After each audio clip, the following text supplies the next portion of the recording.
안녕하세요. 오늘은 계측공학의 변형률, 응력 측정에 대해서 한번 살펴보도록 하겠습니다.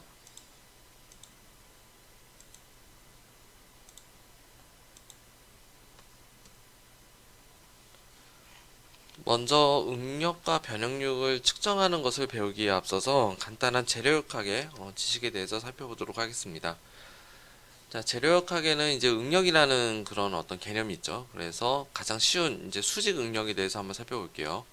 자, 수직 응력은 액슈얼 스트레스라고 얘기를 하고요.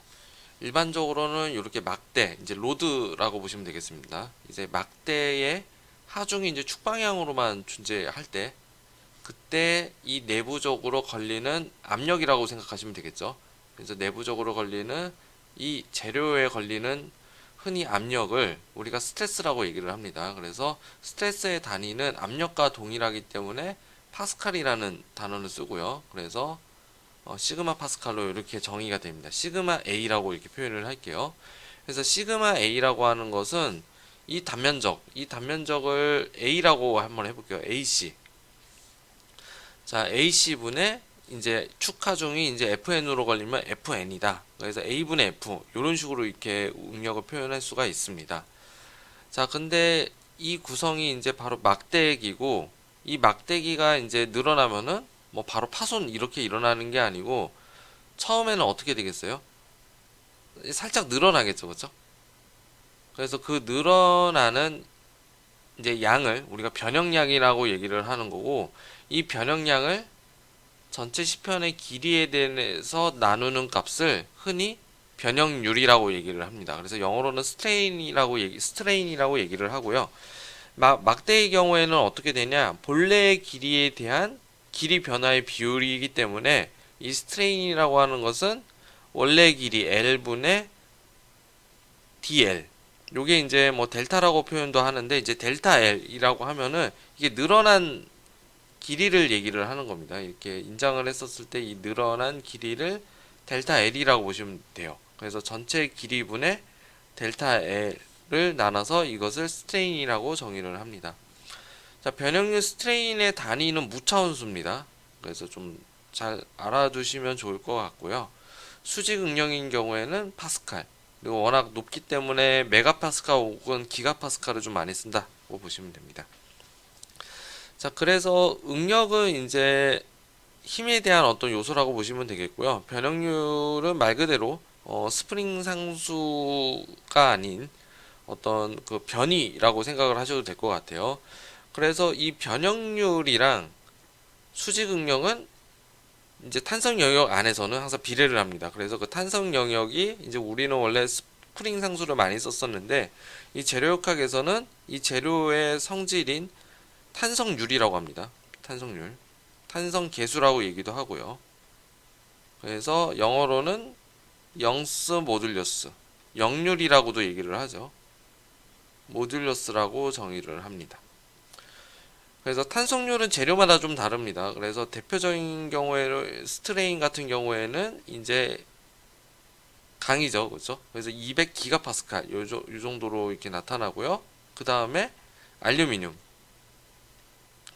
알루미늄은 보통 70인 것 같아요. 70기가파스칼. 그렇죠? 자, 그 다음에 뭐 베이클라이트 뭐 이거 비금속도 있습니다. 아크릴 이런 것도 있어요. 뭐 황동 같은 경우도 뭐 이런 것도 있고요. 근데 스테인의 알루미늄은 좀 기억해 두시면 좀 편리할 때가 좀 씁니다. 이제 금속의 대표적인 어떤 성질이기 때문에. 자, 여하튼 간에 이게 이제 바로 후계의 법칙이죠. 응력과 변형률은 탄성 영역에선 비례한다. 그 비례 상수를 우리가 탄성계수라고 얘기를 하고 이 탄성계수는 재료마다 성질이 다르다라고 보시면 됩니다. 자, 그 다음 개념으로는 포화송비라고 있습니다. 그래서 포화송비는 어떤 거냐면은, 자, 요렇게 네모난 어떤 시편이 있다라고 했었을 때, 이걸 잡아 당깁니다. 뭐, 축이라고 볼게요. 축. 축하중을 건다라고 하면은, 이게 이제 늘어나게 되면은 사실은 면적은 어떻게 되겠어요? 줄어들겠죠. 그렇죠? 그래서 쭉 이게 늘리다 보면은, 길이는 증가했지만, 분명히 이제 과대해서 좀 쓰면은 길이는 이렇게 델타 L만큼 증가를 했지만 면적은 어떻게 돼요? 조금 줄어들겠죠. 왜냐면은 여기 앞에서 보이는 AL 요게 이제 부피잖아요. 그렇죠? 부피의 변화량은 없는 거잖아요. 그렇죠? 그리고 뒤에 있는 것은 이제 L 프라임에 A 프라임과 L 프라임 요렇게 이렇게 쓸 수가 있어서 부피의 변화는 없기 때문에 이 면적이 어떻게 돼요? A와 A 프라임을 비교를 하면은 A 프라임이 작아지게 되죠. 그렇죠? 그 다음에 L과 L 프라임은 당연히 어떻게 되겠어요? L 프라임이 더 늘어나겠죠. 왜냐하면 델타 L만큼 늘어났기 때문에. 자, 그래서 이렇게 줄어드는 요 비율이 있습니다. 줄어드는 비율. 그래서 이 줄어드는 비율을 뭘로 나타내냐면은 변형률로 나타낸 겁니다.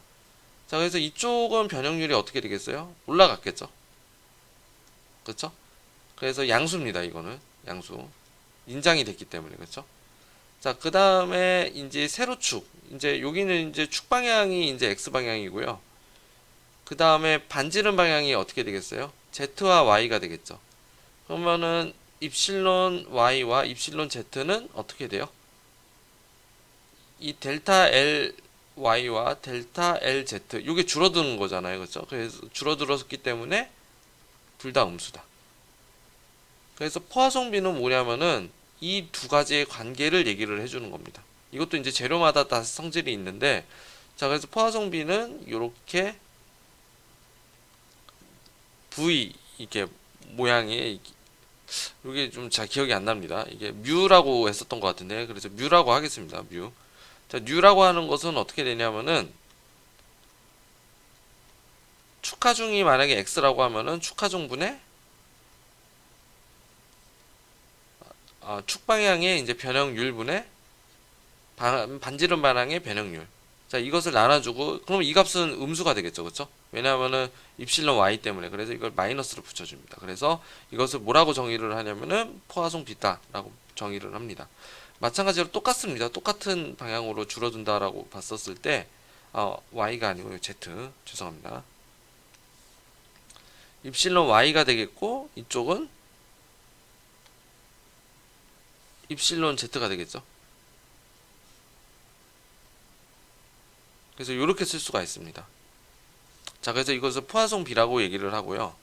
자, 플레인 스트레스, 이제 한국말로 하면 평면 응력이라고 하는데, 평면 응력은 뭐냐면은 x와 y 방향으로 스트레인이 존재한다는 겁니다. z는 없어요. z는 없는 걸 얘기를 해주는 거예요. z는 그러니까 시그마 z라고 하는 것은 0입니다. 그렇죠? 그래서 이것을 우리가 평면 응력이다라고 얘기를 하고요. 보통 이제 평판 같은 경우에 평판의 수직한 방향이 아니고 이렇게 수평 방향으로 이렇게 당겨주는 거. 자, 그랬을 때 평면 응력의 역률이 아니고 이제 변형률은 어떻게 되냐? 자, 그 변형률은 어떻게 되냐면은 입실론 x 원래는 이렇게 따져줘요. 입실론 x가 되겠고, 자, 입실론 x 플러스 입실론 xy 이렇게 좀 써보겠습니다. 이게 이제 무슨 뜻인 거냐면은 입실론 x는 시그마 x가 존재할 때의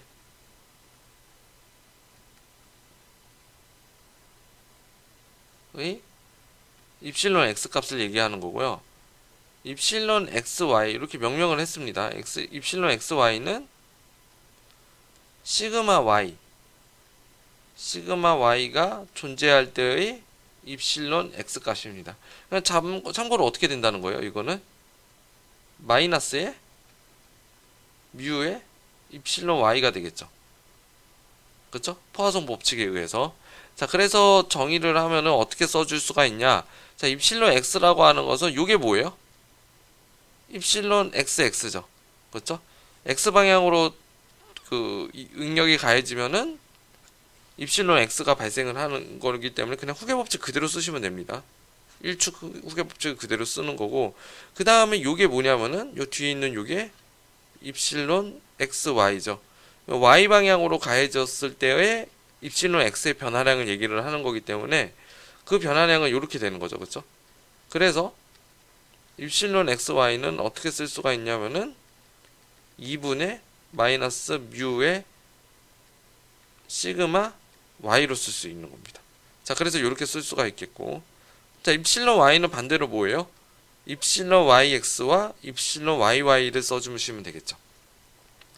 자, 그래서 그렇게 될 수가 있겠고, 그 다음에 요거는 뭐냐면은 요거는 전달 능력입니다. 전달 능력. 자, 전달 능력은 이렇게 찌그러지는 걸 전달 능력이라고 얘기를 합니다. 이렇게. 자, 전달 능력 같은 경우에는 이제 전단 계수. 이제 역률처럼 이제 전단 계수가 있습니다. 전단 계수가 있겠고, 거기에 걸리는 전달 능력을 전달 능력을 이제 전단 계수로 나눠주면은 이제 전달률이 되겠죠. 그래서 전달률이 되는 겁니다. 전단율이 되는 겁니다.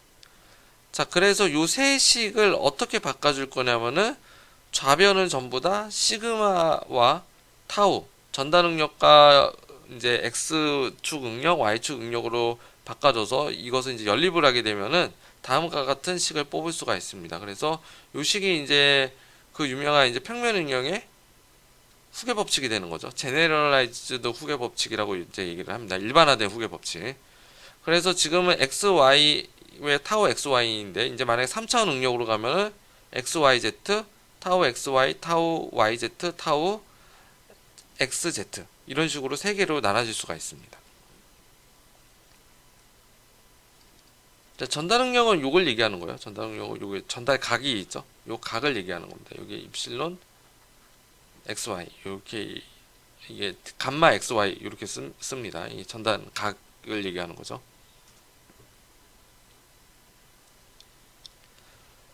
자, 그래서 기본적으로 저기 재료역학에 대해서 좀 한번 이론 한번 살펴봤고요.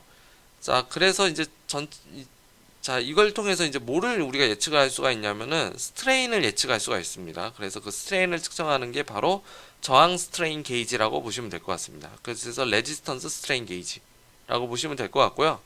자, 저항선을 한번 볼게요. 저항선. 자, 이게 저항선이 이제 전기선을 얘기하는 건데 전기선은 법칙이 있습니다. 법칙이 있어요. 자, 이 전기선 자체도 사실은 저항이 있는데 그 저항은 뭐에 해당이 되는 거냐면은 로우 값. 이때 이제 밀도가 아닙니다. 이건 이제 저항률이에요. 저항률.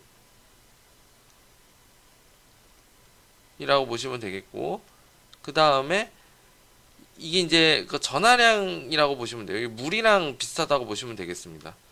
자, 이 전하량, 이 결국엔 물 자체는 면적이 넓으면 어떻게 되겠어요? 물이 잘 흘러가겠죠. 그렇죠? 물이 잘 흘러간다는 것은 저항이 없다. 그래서 면적으로 나눠주고요.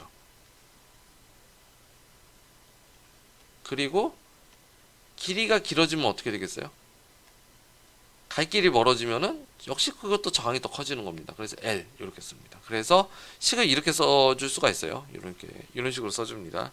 그래서 저항률은 이제 단위가 어떻게 되냐면은 이것도 재료마다 다릅니다. 이제 구리선, 이제 금속선 이거에 따라 달라지고요. 저항률은 옴 곱하기 미터 이런 식으로 됩니다. 그래서 왜 단위가 맞아야 되겠죠? A분의 L은 뭐야? 미터분의 1이니까 미터가 없어지면은 바로 저항이 되겠죠. 그렇죠? 그래서 이걸 저항률이라고 얘기를 합니다. 저항 계수라고도 하고요. 자, 그래서 이 저항 계수를 어떻게 해줄 거냐? 이거를 미분을 해줄 겁니다. 자, 미분을 해줄 건데 어떻게 해주냐? 다 각각의 변이로 미분해 줄 겁니다. 물론 이제 R을 미분해 줘서 이제 R을 치환하는 뭐 어떤 미분을 해주면 되겠습니다. 그래서 요것을 이제 R로 미분해 주면은 한쪽은 R, 우변은 로우와 L과 A로 각각 다 미분해 줄 겁니다. 그래서 DR이 되겠고, 자, 여기서는 로우로 미분하면 D로 이렇게 표시를 해주는 거고, L로 미분하면 DL, L이 사라지고요. A는 어떻게 돼요? A분의 1을 미분하면은 마이너스 A 제곱분의 1이죠. 그렇죠? 그래서 마이너스 A 제곱분의 로우 L의 DA 이런 식으로 발생하겠죠. 자, 그래서 이 식을 어떻게 줄 거냐면은 전부 다 R로 나눠줄 겁니다. R.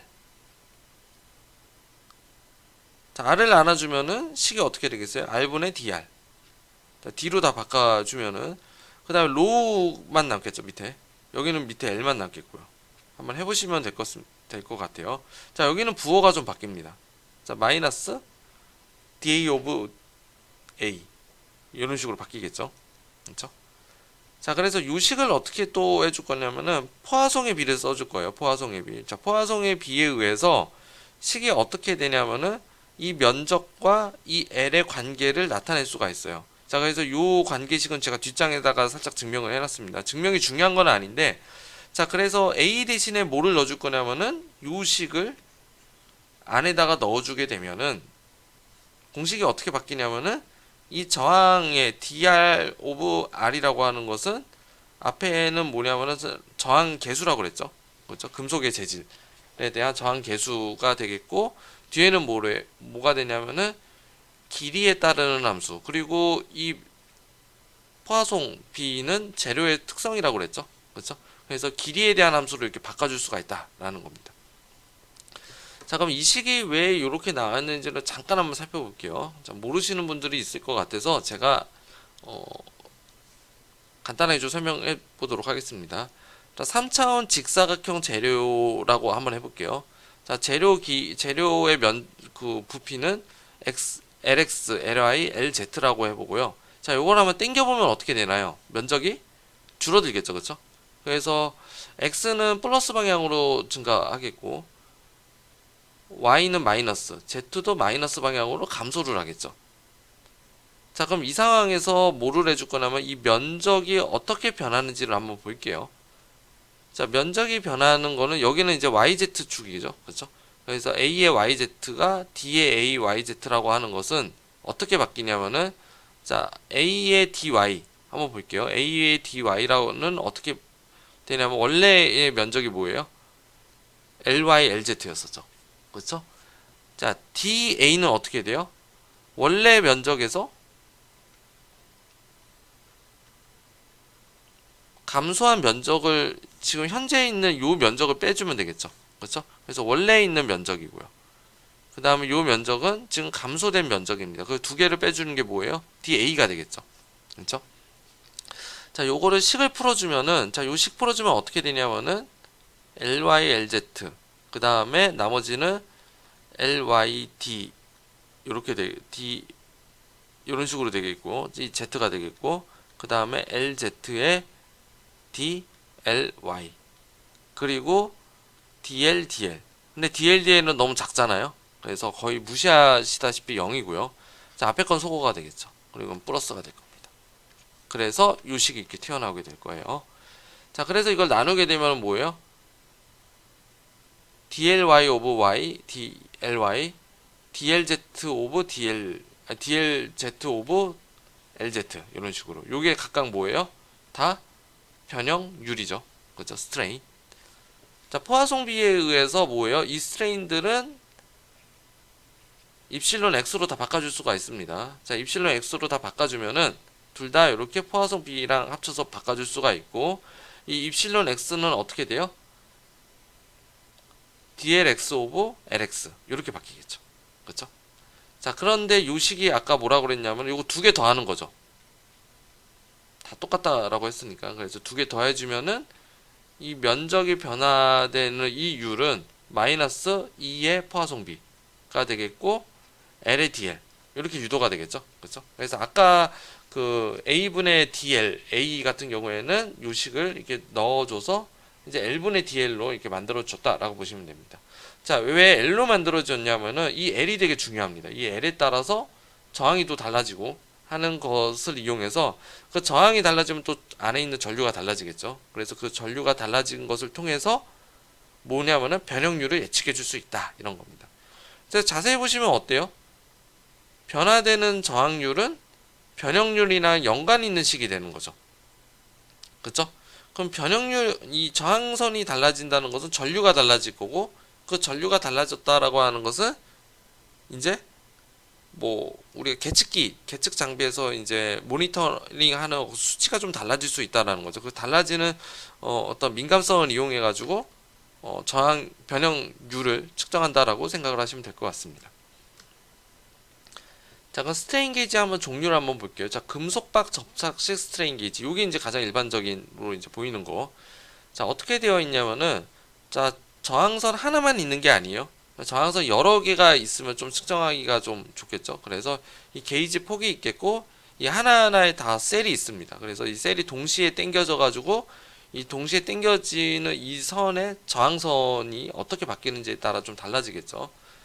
자, 그래서 길이가 있겠고, 전체를 이걸 패턴 길이라고 얘기를 하고, 그 다음에 요 박판 같은 요 길이를 어디다가 붙이냐면 이 필름에다가 붙입니다. 그래서 이 필름 길이를 매트릭스의 길이다라고 생각하시면 될 것 같아요. 그래서 가장 일반적으로는 이렇게 생겼고, 종류마다 좀 다릅니다. 이런 식으로 종류마다 좀 이게 다르다라고 보시면 될 것 같은데, 요것은 이제 책에 있기 때문에 그 책을 참조하시면 될 것 같아요.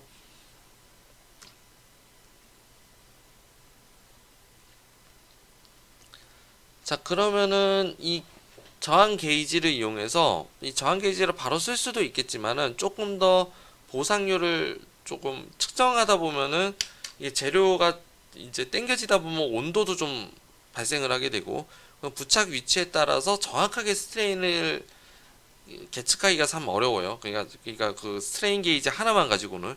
그래서 이 스트레인 게이지로 적어도 뭐 2개 내지는 4개 정도 같이 붙여줌으로써 서로 상호작용을 이용해서 보상을 좀 해줘야 된다. 그래서 이러한 것을 가장 좀 그 올바르게 붙이는 방법 중 하나가 바로 휘트스톤 브릿지 회로를 이용하는 겁니다. 자, 그럼 휘트스톤 브릿지는 이제 아래에서 어떻게 생겼어요? 이렇게 생겼죠. 그렇죠? 마주보고 있는 저항이 있는 거고, 여기에 이제 게이지도 있는 거고, 그 다음에 이 가운데는 저항이 있어서, 원래는 이제 어떻게 해요? 뭐 R3가 가변 저항이라고 하면은 그 가변 저항에 따라서 이 전류가 흐르는지 안 흐르는지를 파악을 하고, 전류가 안 흐르면은 마주보고 있는 대각선의 곱이 일정하다. 자, 이게 이제 휘스턴 브릿지 이론이었었죠. 그렇죠? 자, 그래서 그런 어떤 원리를 이용할 겁니다. 그래서 R1 자체를 이제 게이지라고 한번 해볼게요. 이 게이지. 스트레인 게이지입니다. 그래서 오른편을 보시면은 이 스트레인 게이지가 어디에 부착이 되어 있냐면은 이 저항이 어디에 부착이 되어 있냐. 우리가 측정하려고 하는 이 축에 부착이 되어 있다라고 보시면 될 것 같아요. 자, 그럼 결국에는 이 R1에서부터 R4까지 이용한 이 회로도의 입력 전압과 출력 전압의 관계를 분명히 알아야 되겠죠.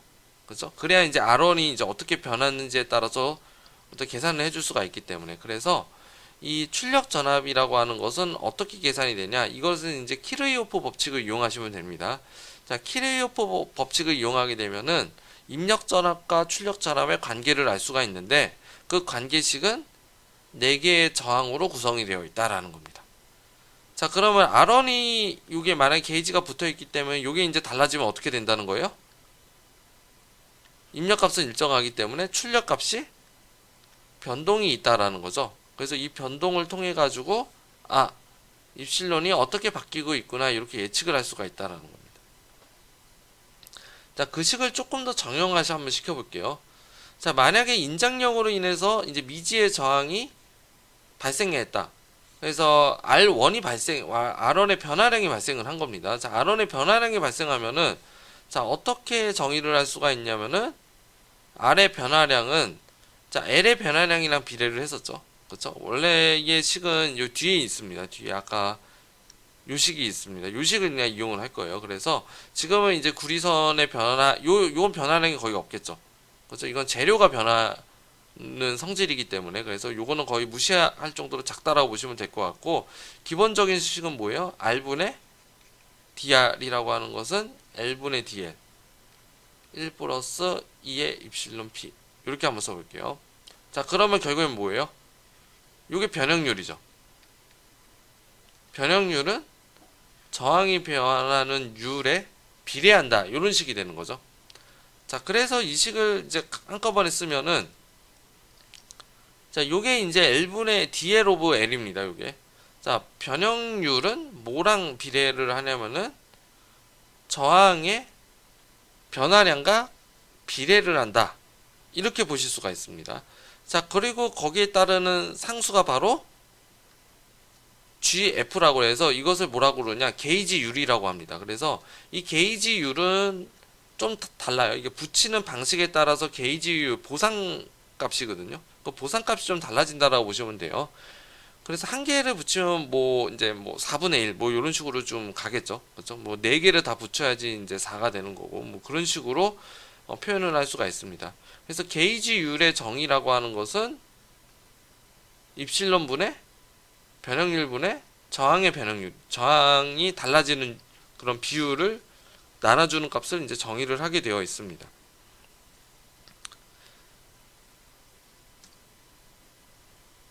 자, 그래서 자, 이거를 나타내는 게 바로 이제 브릿지 상수라고 보시면 될 것 같아요. 브릿지 상수. 자, 브릿지 상수라고 하는 것은 뭐냐면은 이 저항, 아까는 이제 R1이었었죠. 그래서 R1만 이용할 건지 R2, R1, R2를 둘 다 붙일 건지 R1, R3를 붙일 건지 R1과 R4를 붙일 건지 아니면 4개를 다 붙일 건지에 따라서 뭐가 달라지냐, 이 상수를 좀 표현을 할 수가 있습니다. 상수가 좀 달라집니다. 자, 그래서 결국에는 아까 앞에 있었던 거는 저항이었었죠. 그죠? R분의 DR이죠. 근데 사실은 안에 내부에 있는 전류는 굉장히 일정합니다. 그래서 전류 일정하기 때문에 이렇게 약분이 좀 되면은 결국엔 I를 또 곱할 수가 있는데 이 I를 곱하면은 뭐가 되냐면 전압이 되겠죠. 그래서 전압의 변화율이 되는 겁니다. 자, 그래서 전압의 변화율이라고 하는 거는 아까는 어떻게 되냐면은 입실론의 GF라고 되어 있는데 이거는 저항이 하나일 때. 그렇죠? 자, 근데 실질적으로는 저항이 4개잖아요. 그렇죠? 그래서 그 4개에 따르는 어떻게 4개를 다 붙였다라고 하면은 이제 4분의 GF 이런 식으로. 그래서 하나씩 그 비중을 이렇게 쓴다라고 보시면 됩니다. 자, 여기에 이제 거의 다 플러스가 돼야 될 것 같지만은 이게 하나는 이게 1, 4번은 플러스고 2, 3번은 이게 마이너스입니다. 이게 왜 마이너스가 되는지는 책을 한번 살펴보시면 될 것 같아요. 그래서 여기서는 플러스인지 마이너스인지 중요한 것보다는 그 밑에 식이 더 중요합니다. 자, 그래서 이런 어떤 브릿지 배치, 이런 어떤 그 저항, 어떤 저항을 이용할지에 따라서 식이 어떻게 바뀌냐면은 2분의 델타 E라고 하는 것은 자, 4분의 이제 게이지율은 마찬가지고 이제 변형률이죠. 그렇죠? 변형률 앞에 뭐가 붙냐면은 이 카파라는 상수가 붙습니다. 그래서 이 상수가 뭐냐면은 브릿지 상수예요. 그래서 이 브릿지 상수는 계측공학책에 다 정의가 되어 있습니다. 이 계산을 굳이 뭐 이거를 유도를 하고 계산할 필요는 없고 이 브릿지 상수는 어떻게 결정이 되냐면은 붙이는 위치, 어떤 저항을 쓸지에 따라서 다 계산이 되어 있기 때문에 거기에 따라서 매뉴얼처럼 쓰시면 됩니다. 자, 유도하는 거는 뭐냐면은 이 휘스턴 브릿지를 이제 키르호프 법칙을 쓰게 되면은 이런 것을 다 유도를 할 수가 있어요. 자, 그래서 만약에 단일 게이지를 쓴다, 내가 R1만 쓴다라고 하면은 카파가 1이 되는 거고, 그리고 배열에 따라서 이 카파가 달라지는데 그 달라지는 게 바로 다음 페이지에 있습니다. 자, 한번 보시면은 자, 일반적으로 알려져 있는 게이지 접착법입니다. 자, 그래서 어떤 걸 측정하느냐에 따라 달라요. 그래서 보라고 하는 것도 사실은 뭐예요? 내가 인장을 측정할 수도 있고요. 아니면 굽힘을 측정할 수도 있죠. 이게 플러스 방향. 그렇죠? 굽힘을 측정할 수도 있고요. 그렇죠? 아니면 뭐예요? 토션을 측정할 수도 있습니다. 이게 돌아가는 샤프트. 그렇죠? 그래서 토션을 측정하는 경우도 있어요. 거기에 따라서 붙이는 게이지의 배열 그리고 어떤 보상값이 다 달라진다고 보시면 돼요. 자, 만약에 단축 응력을 측정한다라고 하면은 자, 일반적으로 되게 심플한 방법이 뭐예요? 그냥 위에다가 그냥 스트레인 게이지 붙이는 거죠. 그렇죠? 자, 스트레인 게이지로 붙이면은 이제 단축 응력 단일 게이지가 되는 건데 사실은 이렇게 붙이면은 보상값이 없습니다. 이거 오차가 좀 심할 거예요. 브릿지 상수는 1이 되고요. 자, 그런데 만약에 모멘트라고 한번 해요. 그 모멘트도 하나만 붙여도 상관은 없는데 두 개를 붙인다고 한번 해볼게요. 앞에 뒤에. 그러면은 이렇게 굽혀지기 때문에 밴딩이 이렇게 되겠죠. 재료학하고 배우셨으면. 그럼 1은 뭐예요? R1은 인장이 되겠고요. R2는 압축이 되겠죠. 그렇죠? 그래서 두 개를 이용해 가지고 굽힘을 표현할 수가 있고요. 그래서 두 개를 이용해 가지고 표시를 하게 되면은 이게 굽힘 이 재료가 이제 변형이 되면 이제 온도가 좀 상승을 하거든요. 그 온도에 대한 보상을 해줄 수 있다고 합니다. 자, 여기서 1번과 2번은 뭐냐면은 이 스트레인 게이지를 얘기하는 거예요. 그래서 R1은 상판에 붙이고 R2는 하판에 붙였다. 뭐 이렇게 보시면 될 것 같습니다. 그리고 맨 위에 있는 거는 R1만 붙일 때고 R1과 R4를 두 개를 붙이고 당겨줄 때가 있겠죠. 자, 왜 이렇게 되냐면은 R1에 비해서 R4가 더 크는 경우도 있겠죠. 그러면 이게 잘못 당겨진 거잖아요. 살짝 이렇게 구부져서 당겨진 거죠. 그냥 마치 내가 밴딩을 주고 싶지 않은 건데 밴딩을 준 것처럼 이렇게 측정이 됩니다. 그러면은 어떻게 모니터링을 해줘야 되냐? R1을 붙였으면은 R4가 반대 방향에서 모니터링을 해주는 게 좋겠죠. 그렇죠? 그래서 그때 이제 R1과 R4는 이렇게 됩니다. R1과 R4 여기 이렇게 측정하는 거죠. 그래서 두 개를 측정해 가지고 게이지를 이용하게 되면은 거기에 따라서 뭐가 발생하냐면은 이제 굽힘을 좀 보상을 해줄 수가 있습니다. 자, 요렇게 당기는데 또 하나의 방법은 뭐냐면은 수평 요렇게 붙인 거예요. 1, 2, 3, 4. 자, 이렇게 됐을 때 이 네 개를 뭐 평균을 짓는다라든지 아니면은 서로를 좀 모니터링을 해준다라고 하면은 이번에는 온도와 굽힘 둘 다 보상이 되는 겁니다. 사실은 스트레인 게이지 4개 붙이면 굉장히 정확합니다. 그래서 이런 네 가지 다 이게 이게 보상이 되기 때문에 이제 카파 4 이렇게 되는 거고요. 자, 그리고 이렇게 붙이는 경우도 있어요. 포화성 비를 고려를 해서 1을 붙이고 2는 이게 수직으로 붙인 겁니다. 그래서 이거 정면으로 보면은 크게 확대해서 정면으로 이렇게 빔을 보면은 이렇게 당겨지고요. 1번 게이지는 이렇게 붙인 겁니다. 2번 게이지는 이렇게 붙인 거예요. 자, 그래서 하나는 이제 축 방향에 대한 어떤 그 역률을 구할 수가 그 변형률을 구할 수가 있고, 하나는 축과 수직한 방향의 역률을 구할 수가 있죠. 두 개를 나눠주면 뭐를 얻을 수가 있어요? 포화성 비를 얻을 수가 있다는 겁니다. 그랬을 때 브릿지 상수는 이렇게 우리가 체크를 해줘서 모델링을 할 수가 있는 거고요. 자, 축 같은 경우에는 어떻게 붙이냐면 이렇게 사선으로 붙입니다. 1, 2, 3, 4 이렇게. 그래서 이게 1, 2, 3, 4 이렇게 붙여주면은 이 4개의 게이지가 센싱이 돼서 온도도 보상을 해주고 축 방향에 대한 하중을 보상해 준다는 겁니다. 그래서 이것도 이제 토션을 줘야 되는데 잘못 당기면 뭐예요? 이게 미니마이즈로 조그맣게 보여. 축이 생길 수도 있겠죠.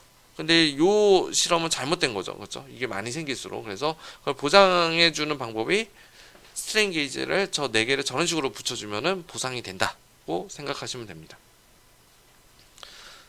자, 오늘은 이제 간단하게 이제 그 재료 역학을 토대로 해가지고 스트레인 게이지 부착법 그리고 이제 변형률을 어떻게 이제 계산을 하는지에 대해서 한번 살펴봤습니다. 네, 수고하셨습니다.